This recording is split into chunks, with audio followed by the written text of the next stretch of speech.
अलग्योझा।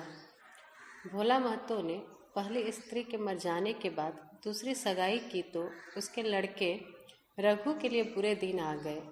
रघु की उम्र उस समय केवल 10 वर्ष की थी। चैन से गांव में गुल्ली डंडा खेलता फिरता था। माँ के जाते ही चक्की में जुटना पड़ा।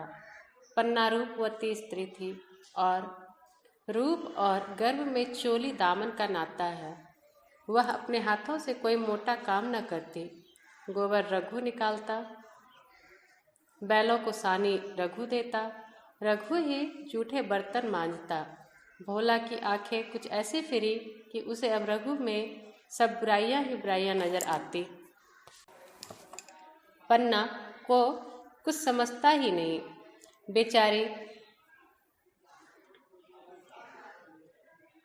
पन्ना की बातों को वह प्राचीन मर्यादा अनुसार आंखें बंद करके मान लेता था। रघु की शिकायतों की जरा भी परवाह न करता। नतीजा यह हुआ कि रघु ने शिकायत करना छोड़ दिया। किसके सामने रोए? बाप ही नहीं, सारा गांव उसका दुश्मन था। बड़ा जिद्दी लड़का है। पन्ना को कुछ समझता ही नहीं। बेचारी उसका दुलार करती है, खिलाती पिलाती है। यह उसी का फल है। दूसरी औरत होती तो निवाह न होता। वह तो कहो पन्ना इतनी सीधी सादी है कि निवाह होता जाता है। सबल की शिकायतें सब सुनते हैं, निर्बल की फरियाद भी कोई नहीं सुनता। रघु का हृदय माँ की ओर से दिन दिन फटता जाता था। यहाँ तक कि 8 साल गुजर गए और एक दिन भोला के नाम मृत्यु का संदेश आ पहुँचा। पन्ना के 4 बच्चे थे, 3 बेटे और 1 बेटी। इतना बड़ा खर्च और कमाने वाला कोई नहीं। रघु अब क्यों पूछने लगा? यह मानी हुई बात थी। अपनी स्त्री लाएगा और अलग रहेगा। स्त्री आकर भी आग लगाएगी। पन्ना के चारों ओर अंधेरा ही अंधेरा दिखाई देता था। पर कुछ भी हो, वह रघु की आश्रयत बनकर घर में न रहेगी। जिस घर में उसने राज किया उसमें अब लौंडी न बनेगी। जिस लौंडे को अपना गुलाम समझा उसका मुंह न ताकेगी। वह सुंदर थी, अवस्था भी कुछ ऐसी ज्यादा न थी। जवानी अपनी पूरी बहार पर थी।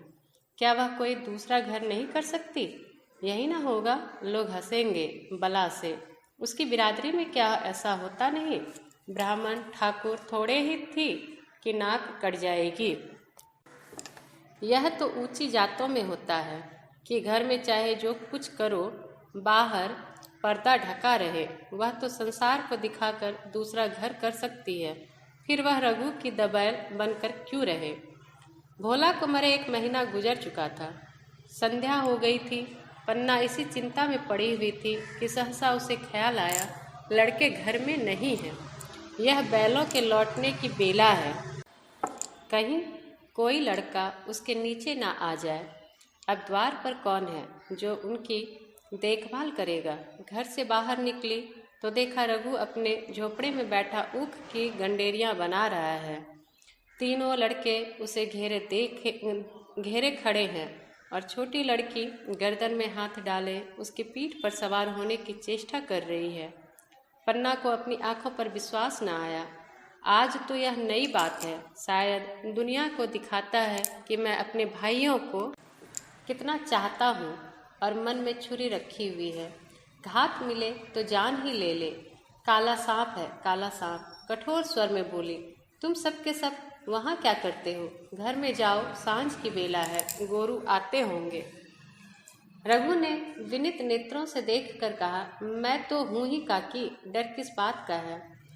बड़ा लड़का केदार बोला, काकी, रघु दादा ने हमारे लिए 2 गाड़ियां बना दी है। यह देख, एक पर हम और खुन्नू बैठेंगे, दूसरी पर लक्ष्मण और झुनिया। दादा दोनों गाड़ियां खींचेंगे। यह कहकर वह कोने से छोटी छोटी गाड़ियां निकाल लाया। 4-4 पहिए लगे थे। बैठने के लिए तख्ते और रोक के लिए दोनों तरफ बाजू थे। पन्ना ने आश्चर्य से पूछा, ये गाड़ियां किसने बनाई? केदार ने चिढ़कर कहा, रघु दादा ने बनाई है। और किसने?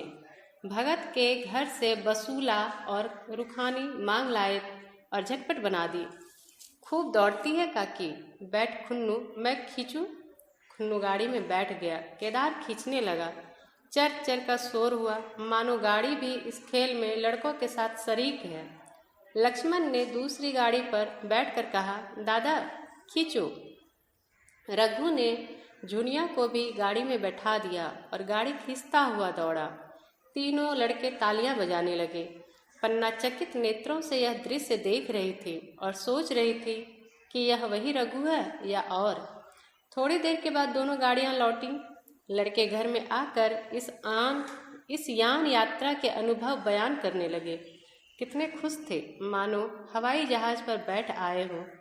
खुन्नू ने कहा, काकी सच, पैर दौड़ रहे थे। लक्ष्मण और बच्चियां कैसी भागी। सब के सब दौड़ी। केदार, काकी रघु दादा दोनों गाड़ियां एक साथ खींच ले जाते हैं। झुनिया सबसे छोटी थी। उसकी व्यंजना शक्ति उछल कूद और नेत्रों तक परिमित थी। तालियां बजा बजा कर नाच रही थी। खुन्नू, अब हमारे घर गाय भी आ जाएगी काकी। रघु दादा ने गिरधारी से कहा है कि हमें एक गाय ला दो। गिरधारी बोला, कल लाऊंगा। केदार, 3 सेर दूध देती है काकी, खूब दूध पिएंगे। इतने में रघु भी अंदर आ गया।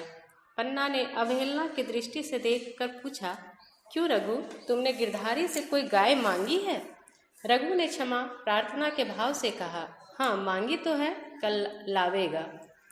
पन्ना, रुपये किसके घर से आएंगे, यह भी सोचा है? रघु, सब सोच लिया है काकी, मेरी यह मुहर नहीं है। इसके 25 रुपये मिल रहे हैं। 5 रुपये बचिया के मुजरा दे दूंगा, बस गाय अपनी हो जाएगी। पन्ना सन्नाटे में आ गई। अब उसका अविश्वासी मन भी रघु के प्रेम और सज्जनता को अस्वीकार न कर सका। बोली, मुहर को क्यों बेच देते हो? गाय की अभी कौन जल्दी है? हाथ में पैसे हो जाएं तो ले लेना। सूना सूना गला अच्छा न लगेगा। इतने दिनों गाय नहीं रही तो क्या लड़के नहीं जिए? रघु दार्शनिक भाव से बोला, बच्चों के खाने पीने के यही दिन है काकी। इस उम्र में न खाया तो फिर क्या खाएंगे? मुहर पहनना मुझे अच्छा भी नहीं मालूम होता। लोग समझते होंगे कि बाप तो मर गया, इसे मुहर पहनने की सूझी है। भोला महतो तो गांव की चिंता में ही चल बसे। न रुपये आए और न गाय मिली। मजबूर थे। रघु ने वह समस्या अब कितनी सुगमता से हल कर दी। आज जीवन में पहली बार पन्ना को रघु पर विश्वास आया। बोली, जब गहना ही बेचना है तो अपनी मुहर क्यों बेचोगे? मेरी हंसली ले लेना। रघु, नहीं काकी, वह तुम्हारे गले में बहुत अच्छी लगती है। मर्दों को क्या, मुहर पहने या ना पहने। पन्ना, चल मैं बूढ़ी हुई, मुझे अब हंसली पहनकर क्या करना है? तू अभी लड़का है, तेरा सुना गला अच्छा न लगेगा। रघु मुस्कुरा कर बोला, तुम अभी से कैसी बूढ़ी हो गई? गांव में कौन तुम्हारे बराबर है? रघु की सरल आलोचना ने पन्ना को लज्जित कर दिया। उसके रूखे मुरझाए मुख पर प्रसन्नता की लाली दौड़ गई। 5 साल गुजर गए। रघु का सा मेहनती, ईमानदार, बात का धनी दूसरा किसान गांव में न था। पन्ना की इच्छा के बिना कोई काम न करता। उसकी उम्र अब 23 साल की हो गई थी। पन्ना बार बार कहती, भैया बहू को विदा करा लाओ, कब तक नहर में पड़ी रहेगी? सब लोग मुझी को बदनाम करते हैं कि यही बहू को नहीं आने देती। मगर रघु टाल देता था, कहता कि अभी जल्दी क्या है। उसे अपनी स्त्री के रंग ढंग का कुछ परिचय दूसरों से मिल चुका था। ऐसी औरत को घर में लाकर यह अपनी अशांति में बाधा नहीं डालना चाहता था।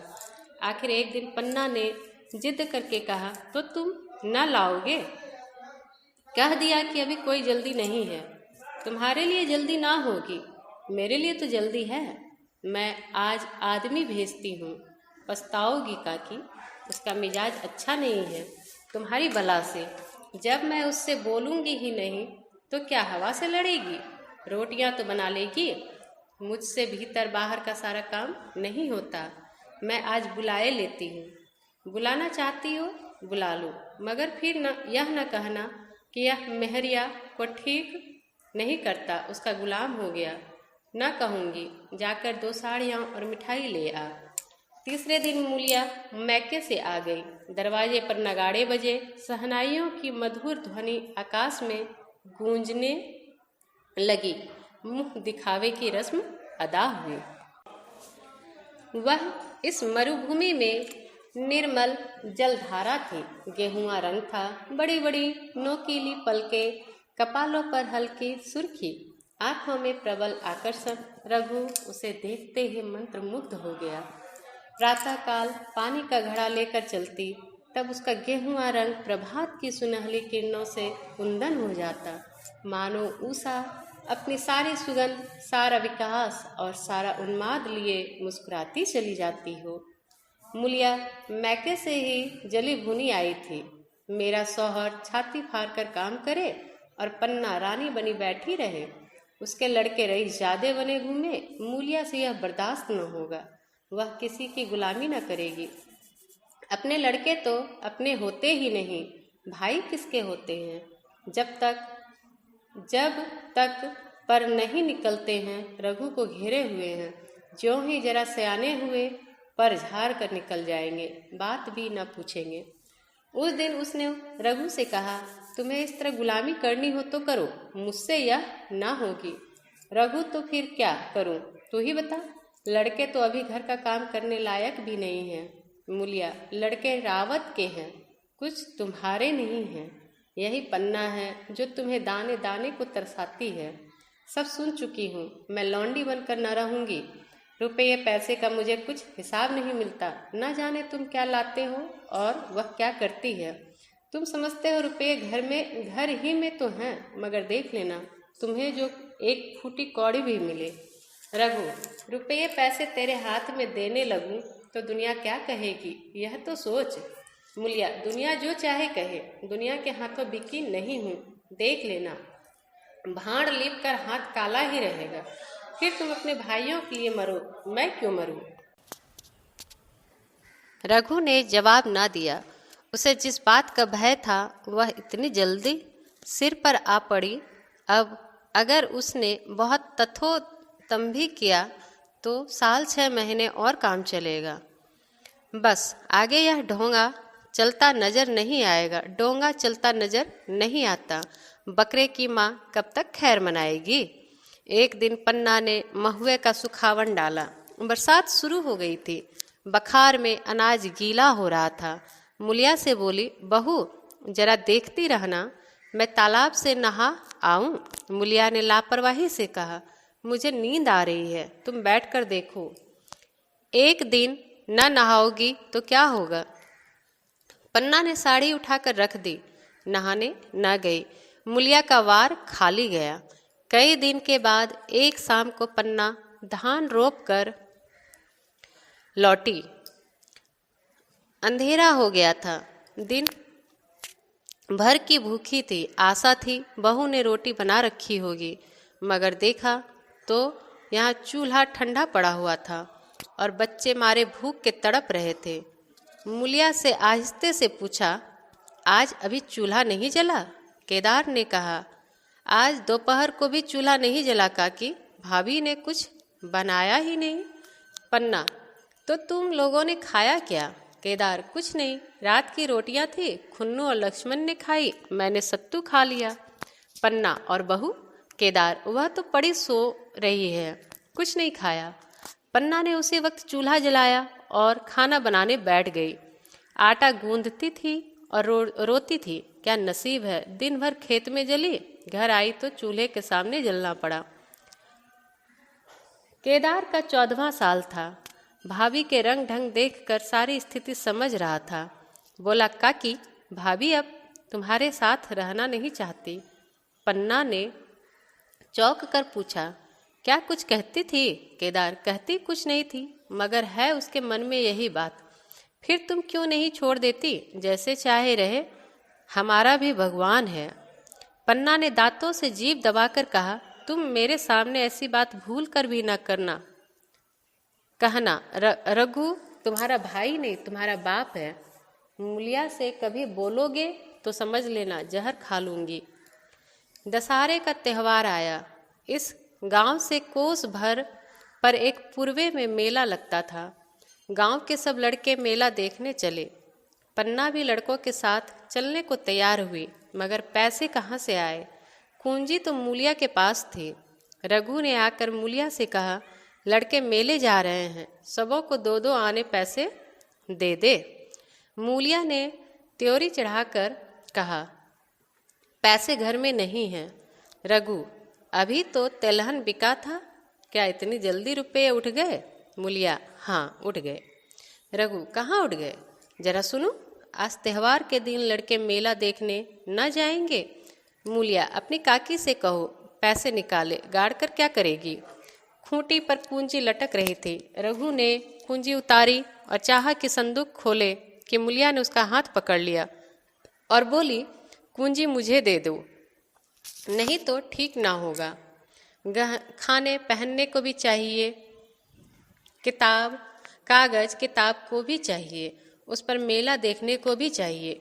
हमारी कमाई इसलिए नहीं है कि दूसरे खाए और मूछों पर ताव दें। पन्ना ने रघु से कहा, भैया मेरे पास होंगे, पैसे क्या होंगे? लड़के मेले देखने ना जाएंगे। रघु ने झिड़क कर कहा, मेला देखने क्यों न जाएंगे? सारा गांव जा रहा है, हमारे ही लड़के न जाएंगे? यह कहकर रघु ने अपना हाथ छुड़ा लिया और पैसे निकालकर लड़कों को दे दिए।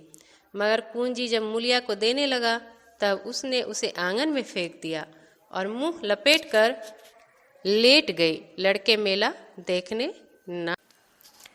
इसके बाद 2 दिन गुजर गए। मूलिया ने कुछ नहीं खाया और पन्ना भी भूखी रही। रघु कभी उसे मनाता कभी उसे, पर न यह उठती न वह। आखिर रघु ने हैरान होकर मूलिया से पूछा, तुम मुंह से कह चाहती क्या है? मूलिया ने धरती को संबोधित करके कहा, मैं कुछ नहीं चाहती, तू मुझे मेरे घर पहुंचा दे। रघु, अच्छा उठ, बना खा, पहुंचा दूंगा। मूलिया ने रघु की ओर आंखें उठाई। रघु उसकी सूरत देखकर डर गया। वह माधुर्य, वह मोहकता, वह लावण्य गायब हो गया था। दांत निकल आए थे, आंखें फट गई थी और नथुने फड़क रहे थे। अंगारे की सी लाल आंखों से देखकर बोली, अच्छा तो काकी ने यह सलाह दी है, यह मंत्र पढ़ाया है, तो यहाँ ऐसी कच्ची नहीं हूँ। तुम दोनों की छाती पर मूंग दलूंगी, हो किस फेर में? रघु, अच्छा तो मूंग ही दल लेना, कुछ खा पी लेगी तभी तो मूंग दल सकेगी। मूलिया, अब तो तभी मुंह में पानी डालूंगी जब घर अलग हो जाएगा, बहुत झेल चुकी, अब नहीं झेला जाएगा। रघु सन्नाटे में आ गया। 1 मिनट तक तो उसके मुंह से आवाज ही ना निकली। अलग होने की उसने स्वप्न में भी कल्पना न की थी। उसने गांव में 2-4 परिवारों को अलग होते देखा था। वह खूब जानता था, रोटी के साथ लोगों के हृदय भी अलग हो जाते हैं, अपने हमेशा के लिए गैर हो जाते हैं, फिर उसमें वही नाता रह जाता है जो गांव के और आदमियों में।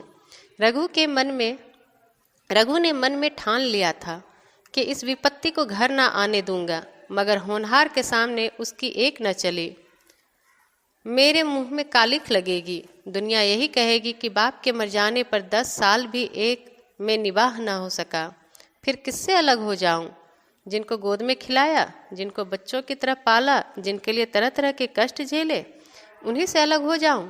अपने प्यारों को घर से बाहर करूं? उसका गला फंस गया। कांपते हुए स्वर में बोला, तू क्या चाहती है कि मैं अपने भाइयों से अलग हो जाऊं?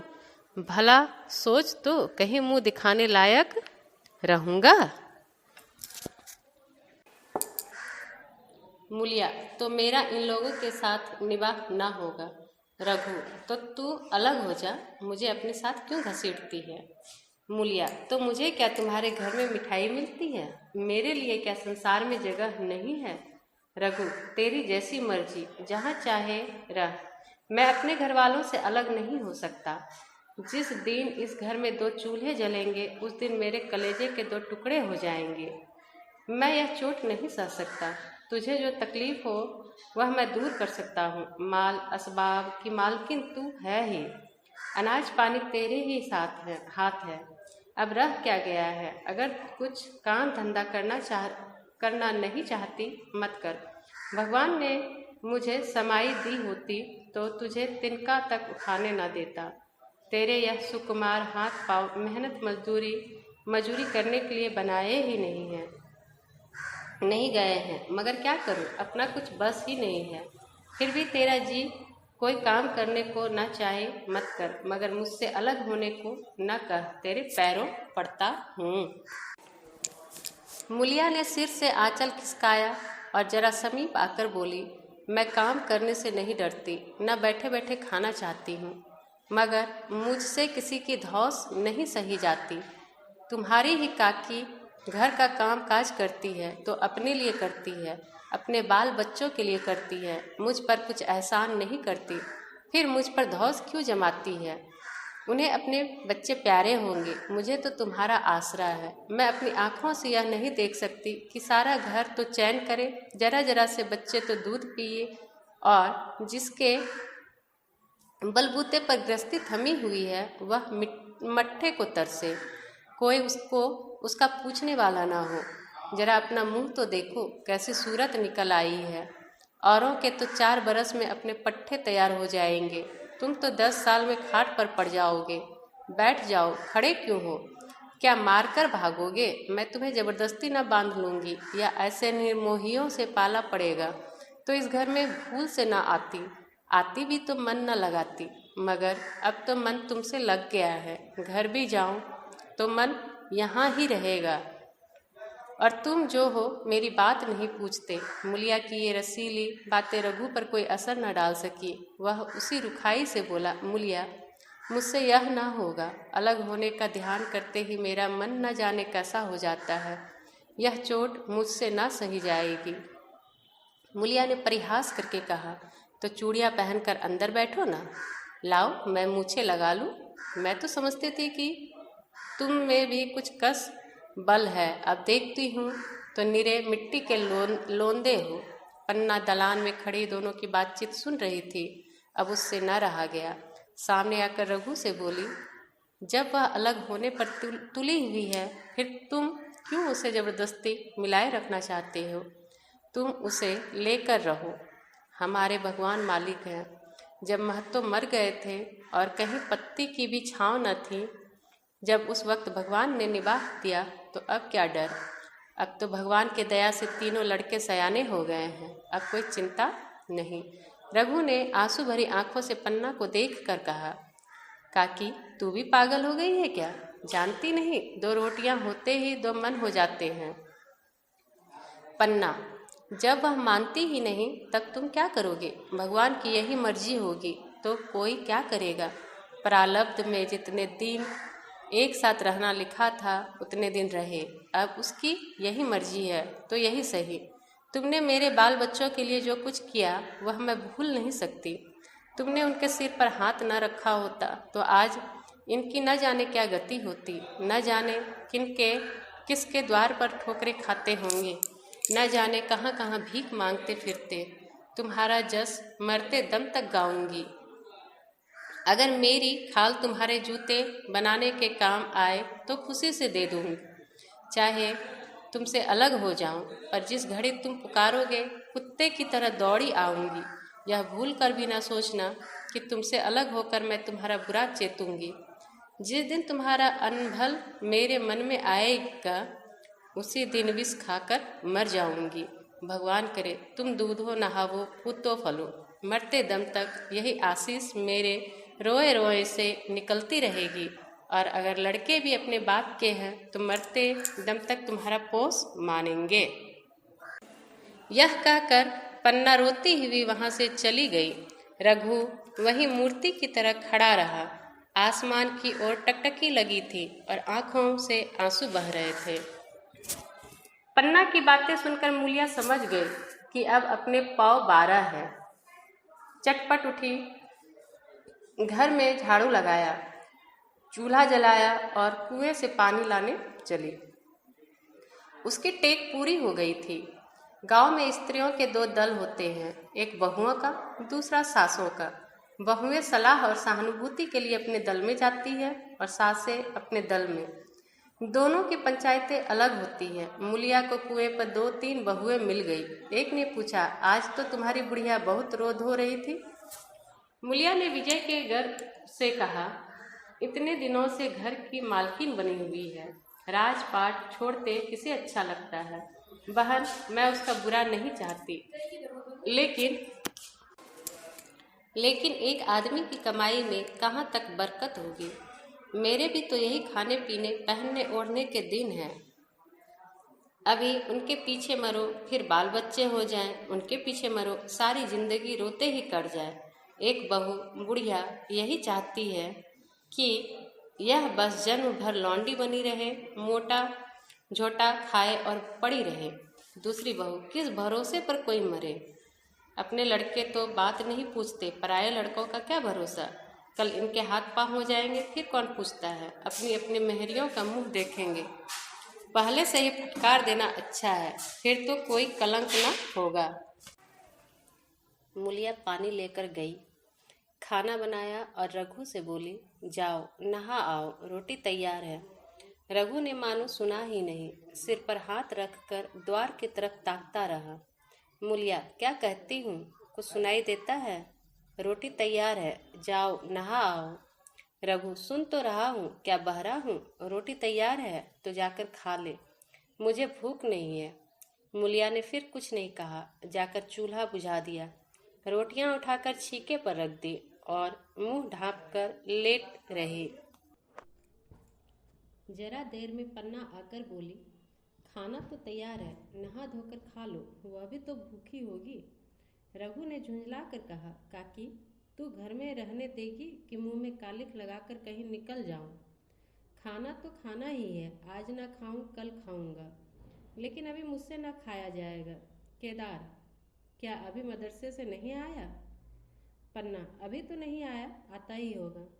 पन्ना समझ गई कि जब तक वह खाना बनाकर लड़कों को न खिलाएगी और खुद न खाएगी, रघु न खाएगा। इतना ही नहीं, उसे रघु से लड़ाई करनी पड़ेगी, उसे जली कटी सुनानी पड़ेगी, उसे यह दिखाना पड़ेगा कि मैं ही उससे अलग होना चाहती हूँ, नहीं तो वह इसी चिंता में घुल घुल कर प्राण दे देगा। यह सोचकर उसने अलग चूल्हा जलाया और खाना बनाने लगी। इतने में केदार और खुन्नू मदरसे से आ गए। पन्ना ने कहा, आओ बेटा खा लो, रोटी तैयार है। केदार ने पूछा, भैया को बुला लूँ ना। पन्ना, तुम आकर खा लो, उनकी रोटी बहू ने अलग बनाई है। खुन्नू, जाकर भैया से पूछ ना आऊँ। पन्ना, जब उनका जी चाहेगा खाएंगे, तू बैठ कर खा, तुझे इन बातों से क्या मतलब। जिसका जी चाहेगा खाएगा, जिसका जी ना चाहेगा ना खाएगा। जब वह और उसकी बीवी अलग रहने पर तुले हैं तो कौन मनाए। केदार, तो क्या अम्मा जी, क्या हम अलग घर में रहेंगे। पन्ना, उनका जी चाहे एक घर में रहे, जी चाहे आंगन में दीवार डाल ले। खुन्नी ने दरवाजे पर आकर झांका, सामने फूस की झोपड़ी थी, वही खाट पर पड़ा रघु नारियल पी रहा था। खुन्नू, भैया तो भी नारियल लिए बैठे हैं। पन्ना, जब जी चाहेगा खाएंगे। केदार, भैया ने भाभी को डांटा नहीं। मूलिया अपनी कोठरी में पड़ी सुन रही थी, बाहर आकर बोली, भैया ने तो नहीं डांटा, अब तुम आकर डांटो। केदार के चेहरे का रंग उड़ गया, फिर जबान न खोली। तीनों लड़कों ने खाना खाया और बाहर निकले। लू चलने लगी थी। आम के बाग में गांव के लड़के लड़कियां हवा से गिरे हुए आम चुन रहे थे। केदार ने कहा, आज हम भी आम चुनने चलें, खूब आम गिर रहे हैं। खुन्नू, दादाजी बैठे हैं। लक्ष्मण, मैं न जाऊंगा, दादा घुड़केंगे। केदार, वह तो अब अलग हो गए। लक्ष्मण, तो अब हमको कोई मारेगा तब भी दादा ना बोलेंगे। केदार, वाह, तब क्यों ना बोलेंगे। रघु ने तीनों लड़कों को दरवाजे पर खड़े देखा, पर कुछ बोला नहीं। पहले तो वह घर से बाहर निकलते ही उन्हें डांट बैठता था, पर आज वह मूर्ति के समान निश्चल बैठा रहा। अब लड़कों को कुछ साहस हुआ, कुछ दूर और आगे बढ़े। रघु अब भी न बोला। कैसे बोले, वह सोच रहा था। काकी ने लड़कों को खिला पिला दिया, मुझसे पूछा तक नहीं। क्या उसकी आंखों पर भी पर्दा पड़ गया है।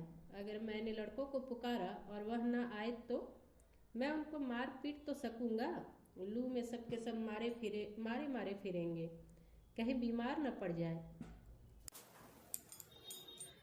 उसका दिल महसूस कर रह जाता था, लेकिन मुंह से कुछ कह ना सकता था। लड़कों ने देखा कि यह बिल्कुल नहीं बोलते, तो निर्भय होकर चल पड़े। सहसा मूलिया ने आकर कहा, अब तो उठोगे कि अब भी नहीं? जिसके नाम पर फाका कर रहे हो, उन्होंने मजे से लड़कों को खिलाया और आप खाया। अब आराम से सो रही है। मोर पिया मोरी बात न पूछे और सुहागिन नाव, एक भी तो मुंह से न फटा कि भैया खा लो। रघु को इस समय मर्मांतक पीड़ा हो रही थी। मूलिया के इन कठोर शब्दों ने घाव पर नमक छिड़क दिया। दुखित नेत्रों से देखकर बोला, तेरी जो मर्जी थी वही तो हुआ, अब जा ढोल बजा। मूलिया, नहीं, तुम्हारे लिए थाली परोसे बैठी है। रघु, मुझे चिढ़ा मत, तेरे पीछे मैं भी बदनाम हो रहा हूँ। जब तू किसी की होकर नहीं रहना चाहती तो दूसरे को क्या गरज है जो तेरी खुशामद करे? जाकर काकी से पूछ, लड़के आम चुनने गए हैं, उन्हें पकड़ लाऊं? मूलिया अंगूठा दिखाकर बोली, यह जाता है, तुम्हें 100 बार गरज हो, जाकर पूछो। इतने में पन्ना भी भीतर से निकल आई। रघु ने पूछा, लड़के बगीचे में चले गए?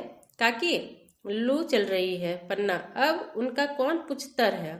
बगीचे में जाए, पेड़ पर चढ़े, पानी में डूबे, मैं अकेली क्या क्या करूं? रघु, जाकर पकड़ लाऊं पन्ना? जब तुम्हें अपने मन से नहीं जाना है तो फिर मैं जाने को क्यों कहूं?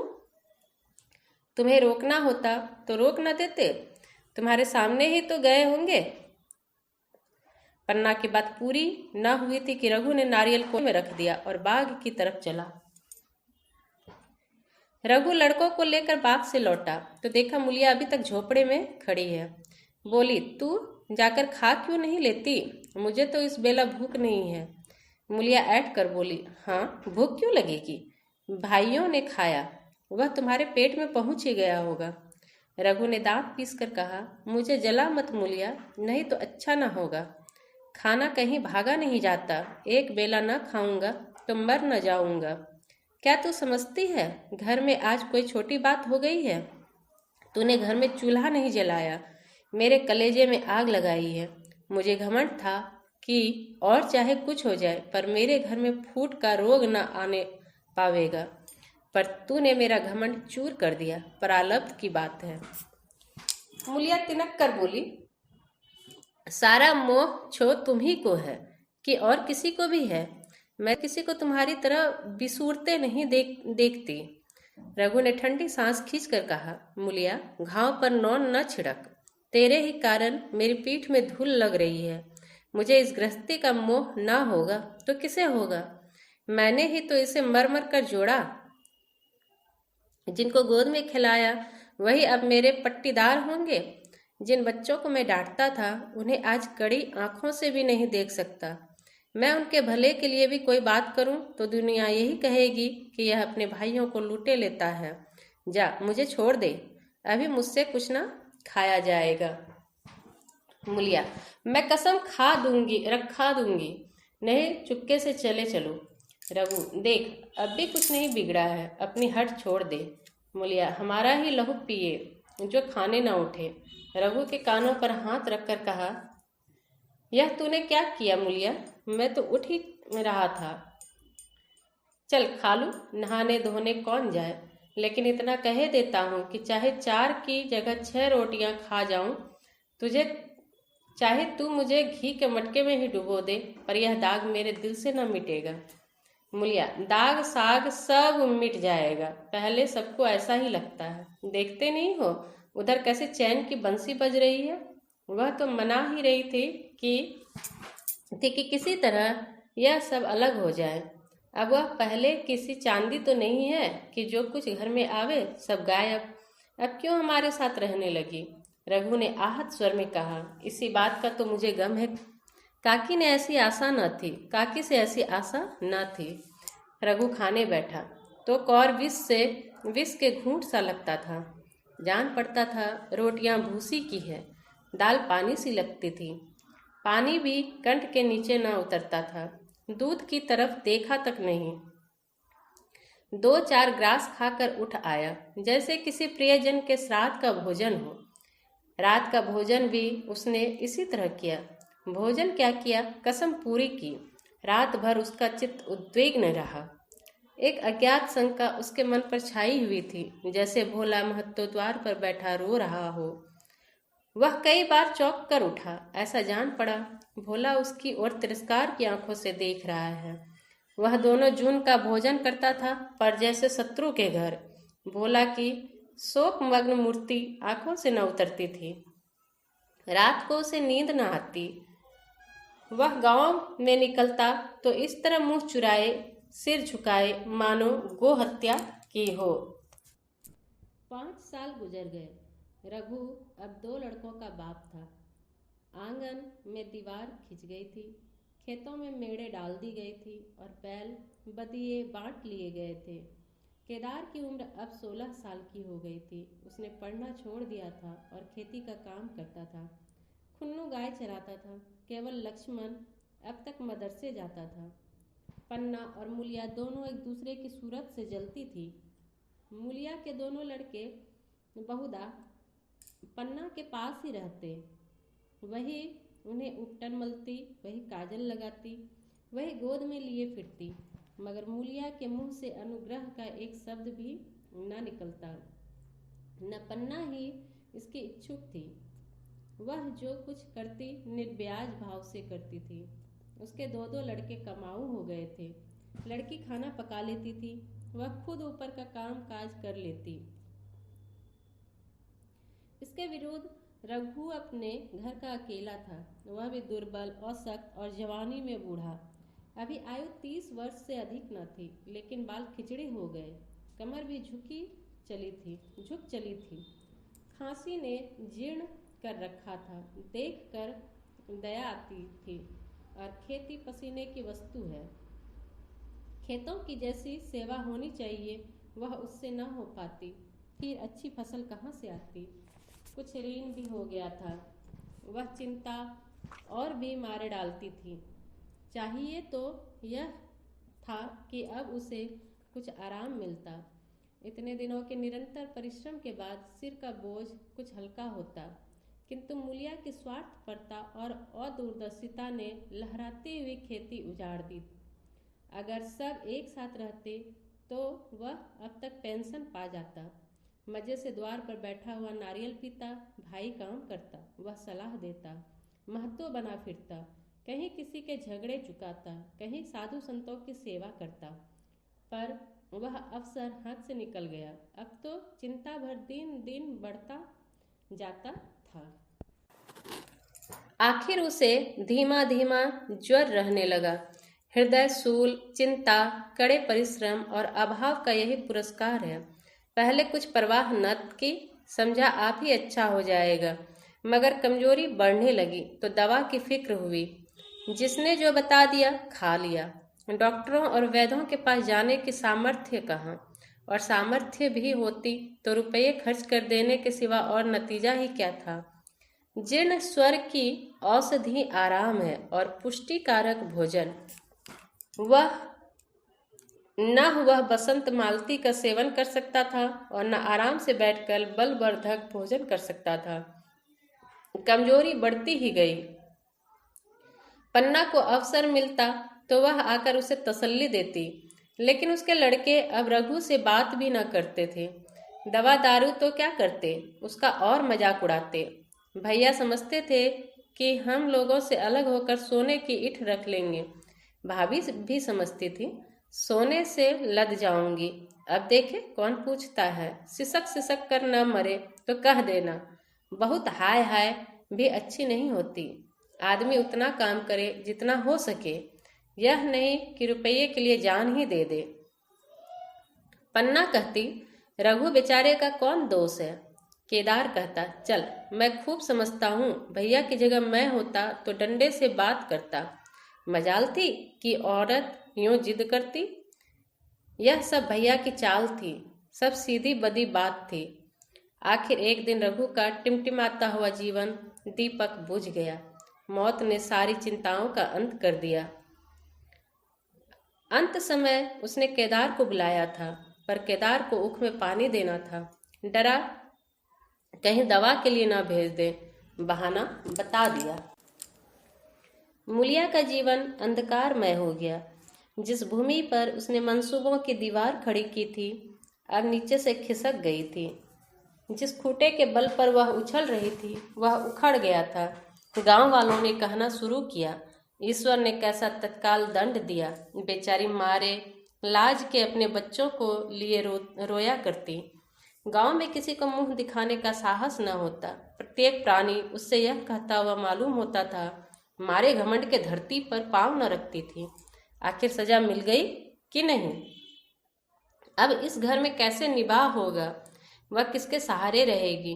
किसके बल पर खेती होगी? बेचारा रघु बीमार था, दुर्बल था, पर जब तक जीता रहा अपना काम करता रहा। मारे कमजोरी के कभी कभी सिर पकड़कर बैठ जाता और जरा दम लेकर फिर हाथ चलाने लगता था। सारी खेती तहस नहस हो रही थी। उसे कौन संभालेगा? अनाज की डांठें खलियान में पड़ी थी, ऊख अलग सूख रही थी। वह अकेली क्या क्या करेगी? फिर सिंचाई अकेले आदमी का तो काम नहीं। 3-3 मजूरों को कहाँ से लाए? गांव में मजूर थे ही कितने। आदमियों के लिए खींचातानी हो रही थी, क्या करे क्या ना करे। इस तरह 13 दिन बीत गए।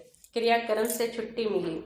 दूसरे ही दिन सवेरे मूलिया ने दोनों बालकों को गोद में उठाया और अनाज मांडने चली। खलिहान में पहुंचकर उसने एक को तो पेड़ के नीचे घास के नर्म बिस्तर पर सुला दिया और दूसरे को वहीं बैठाकर अनाज मारने लगी। बैलों को हाँकती थी और रोती थी। क्या इसलिए भगवान ने उसको जन्म दिया था? देखते देखते क्या से क्या हो गया। इन्हीं दिनों पिछले साल भी अनाज मारा गया था। वह रघु के लिए लोटे में शरबत और मटर की घुगनी लेकर आई थी। आज कोई उसके न आगे है न पीछे, लेकिन किसी की लौंडी तो नहीं हूँ। उसे अलग होने का अब भी पछतावा न था।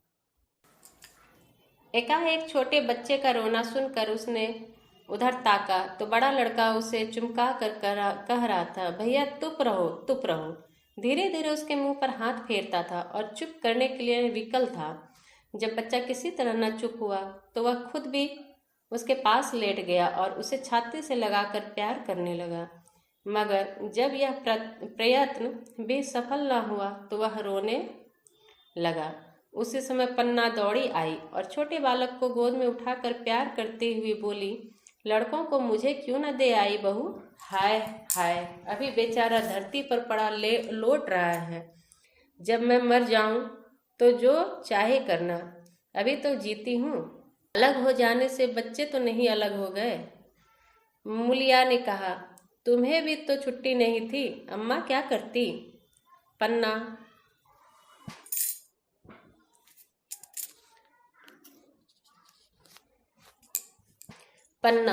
तो मुझे यहाँ आने की ऐसी क्या जल्दी थी? डांट मार न जाती? 3-3 लड़के तो हैं, और किस दिन काम आएंगे? केदार तो कल ही मारने को कह रहा था, पर मैंने कहा पहले ऊख में पानी दे लो फिर अनाज मारना। मढ़ाई तो 10 दिन बाद भी हो सकती है। ऊख की सिंचाई ना हुई तो सूख जाएगी। कल से पानी चढ़ा हुआ है, परसों तक खेत पुर जाएगा, तब मढ़ाई हो जाएगी। तुझे विश्वास न आवेगा, जब से भैया मरे हैं केदार को बड़ी चिंता हो गई है। दिन में 100 बार पूछता है, भाभी बहुत रोती तो नहीं है? लड़के भूखे तो नहीं है? कोई लड़का रोता है तो दौड़ा आता है, देख अम्मा क्या हुआ, बच्चा क्यों रोता है? कल रोकर बोला, अम्मा मैं जानता कि भैया इतनी जल्दी चले जाएंगे तो उनकी सेवा कर लेता। कहाँ जगाए जगाए उठता था, अब देखती हो पहर रात से उठकर काम में लग जाता है। खुन्नू कल जरा सा बोला, पहले हम अपनी ऊख में पानी दे लेंगे, तब भैया की ऊख में देंगे। उस पर केदार ने ऐसा डांटा कि खुन्नू के मुंह से फिर बात न निकली। बोला, कैसी तुम्हारी और कैसी हमारी ऊख? भैया ने जिला न लिया होता तो आज या तो मर गए होते या कहीं भीख मांगते। आज तुम बड़े उख वाले बने हो। यह उन्हीं का पूर्ण प्रताप है कि आज भले आदमी बने बैठे हो। परसों रोटी खाने को बुलाने गई तो मड़ैया में बैठा रो रहा था। पूछा, क्यों रोता है? तो बोला, अम्मा, मैया इसी अलगोजे के दुख से मर गए।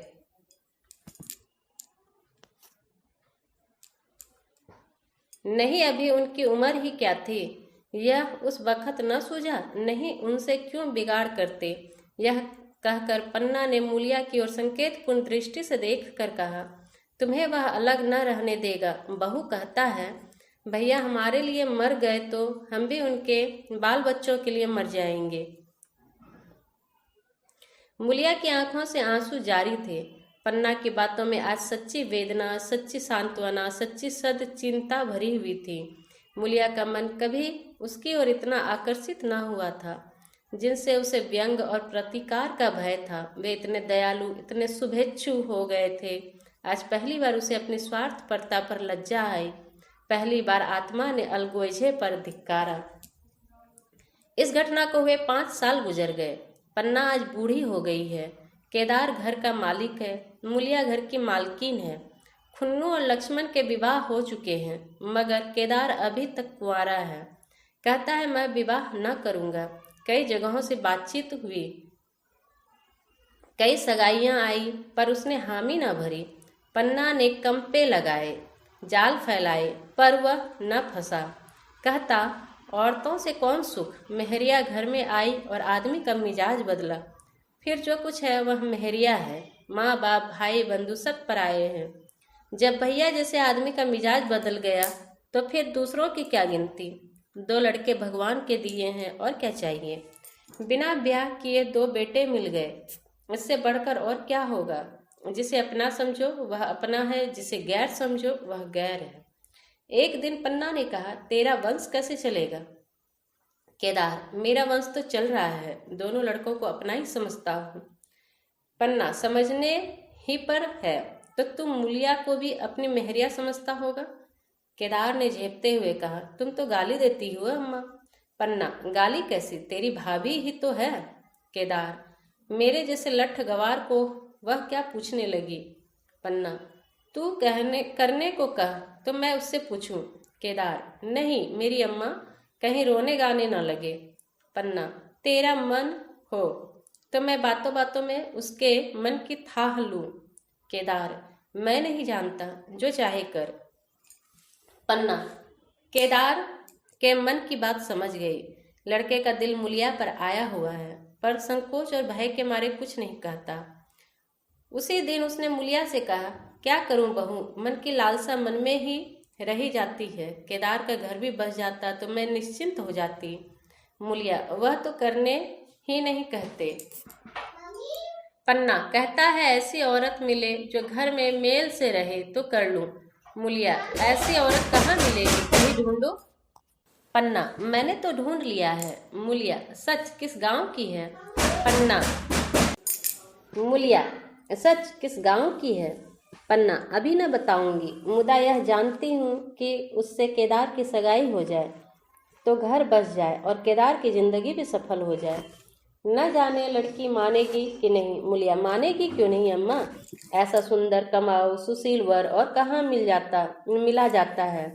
उस जन्म का कोई साधु महात्मा है, नहीं तो लड़ाई झगड़े के डर से कौन बिन ब्याया रहता है। कहाँ रहती है, मैं जाकर उसे मना लाऊं। पन्ना, तू चाहे तो मना ले, तेरे ही ऊपर है। मूलिया, मैं आज ही चली जाऊंगी अम्मा, उसके पैरों पड़कर मना लाऊंगी। पन्ना, बता दूं, वह तू ही है। मूलिया लजाकर बोली, तुम तो अम्मा जी गाली देती हो। पन्ना, गाली कैसी, देवर ही तो है। मूलिया, मुझ जैसी बुढ़िया को वह क्यों पूछेंगे। पन्ना, वह तुझी पर दांत लगाए बैठा है, तेरे सिवा कोई और उसे भाती ही नहीं। डर के मारे कहता नहीं, पर उसके मन की बात मैं जानती हूँ। वैधव्य के शोक से मुरझाया हुआ मूलिया का पीत बदन कमल की भांति अरुण हो उठा। 10 वर्षों में जो कुछ खोया था, उसी एक क्षण में मानो ब्याज के साथ मिल गया। वही लावण्य, वही विकास, वही आकर्षण, वही लोच।